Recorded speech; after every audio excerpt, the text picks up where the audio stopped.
Posibleng hindi banggitin sa ikalimang State of the Nation Address o SONA ni Pangulong Ferdinand Marcos Jr. ang nagpapatuloy na impeachment trial kay Vice President Sara Duterte. Ito ang inihayag ni Senate President Sherwin Gatchalian nang tanungin kung kabilang ba sa inaasahan niyang mabanggit sa talumpati ng Pangulo ang ginagawang paglilitis ng Senado.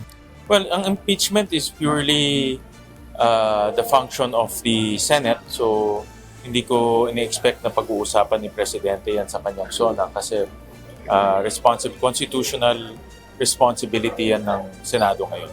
At ongoing naman siya. Gayunpaman, nais marinig ni Senate President Gatchalian sa SONA ng Pangulo kung ano na ang reformang ginawa ng pamahalaan para hindi na maulit ang kontrobersyal na flood control scandal. Aniya, mahalaga na malaman ng publiko kung ano ang nagawa ng kasalukuyang administrasyon upang huwag nang maulit ang malawakang korupsyon sa proyekto ng pamahalaan. Hindi ko ma-predict kung anong sasabihin ni Presidente, but one of the things that gusto natin lahat marinig is paano hindi na mauulit itong corruption na nangyari last 2025. No? Doon sa flood control issue, may transparency, may safeguards, but yung execution side, yun ang gusto natin din makita.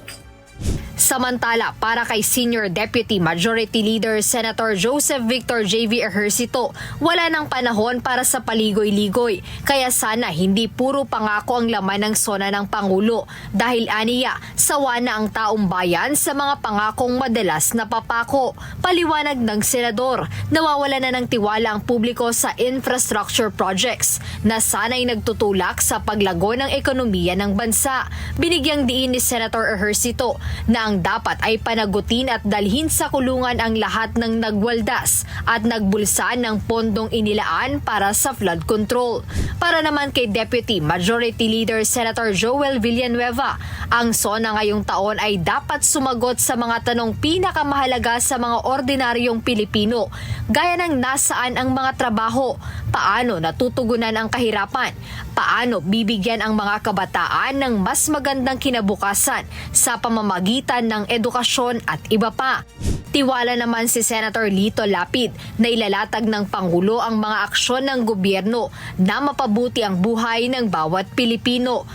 Samantala, nakatakdang ilahad ni Senate Minority Leader Alan Peter Cayetano ang kanyang kontra SONA sa Martes, kasunod ng ikalimang SONA ni Pangulong Marcos Jr. ngayong araw.